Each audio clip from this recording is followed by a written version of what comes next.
My name is Reanna Brooks, and I'm a research associate here at the Cambridge ThinkLab. Hi, I'm Isobel Brown, and I'm also a research associate here at University of Cambridge ThinkLab. So I think for me, this entire process and then the culmination of the ThinkLab Hackathon today has just been an amazing experience to see how all of our hard work over the past few months have paid off and come to fruition. And I think a lot of the event planning and the things happening behind the scenes is not something that I would have known about have I not been working on it. So I think having that experience of like seeing what actually goes into these massive conferences and these 2-day events has given me a new perspective and definitely something that I will be taking forward with me.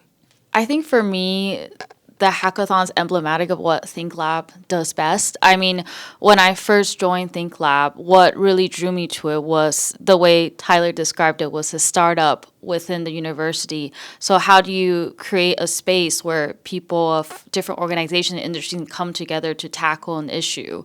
And I think something like neurodiversity, I think particularly in the context of future work and hybrid working, a lot of times we think about productivity when it comes to working in office, remote working. But what we're trying to do is to shift the dial and look at the conversation from a neurodiverse perspective, that there's no one-size-fits-all approach. And it's been super amazing to work with the team to put this together. And also, I think for between ourselves as well, developing better understanding of how can we be more inclusive in our own teams and just seeing there's no one-size-fits-all approach to collaborating. Yeah. So it has been a really, again, eye-opening experience in terms of just kind of getting a better understanding of accessibility and the needs that are involved with some of our participants and trying to cater to every need that might come up.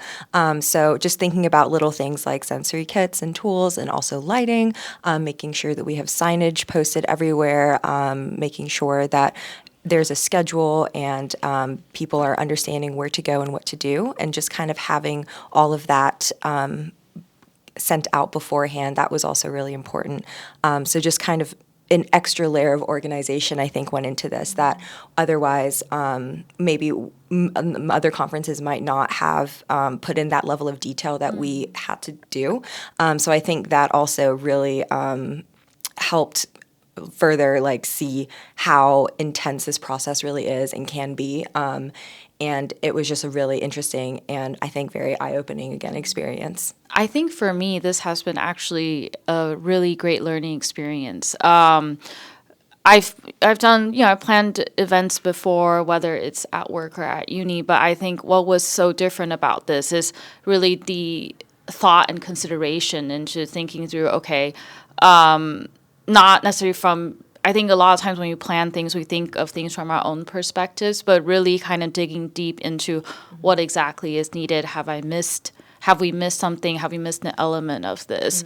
And I think going forward too, for any regular event, these are the types of inclusive thinking that we should be embedding into from the onset of planning something versus an add-on or something that we're like, oh, this was. So now I think going forward, it's something that we'll think right from the beginning. So for me, it was a really, really amazing learning experience too. And just thinking through, I would like to think I'm an inclusive person, but this planning process made me think I can be a lot more inclusive and thinking through things in different angles and perspectives.